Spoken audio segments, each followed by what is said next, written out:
श्री रामनाथ ठाकुर।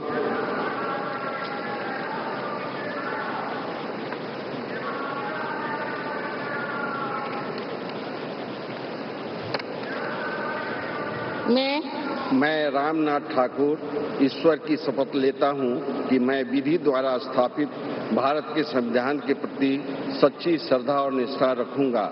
मैं भारत की प्रभुता और अखंडता अक्षुण्ण रखूंगा। मैं संघ के राज्य मंत्री के रूप में अपने कर्तव्यों का श्रद्धापूर्वक और शुद्ध अंतःकरण से निर्वहन करूंगा तथा मैं भय या पक्षपात, अनुराग या द्वेष के बिना सभी प्रकार के लोगों के प्रति संविधान और विधि के अनुसार न्याय करूंगा।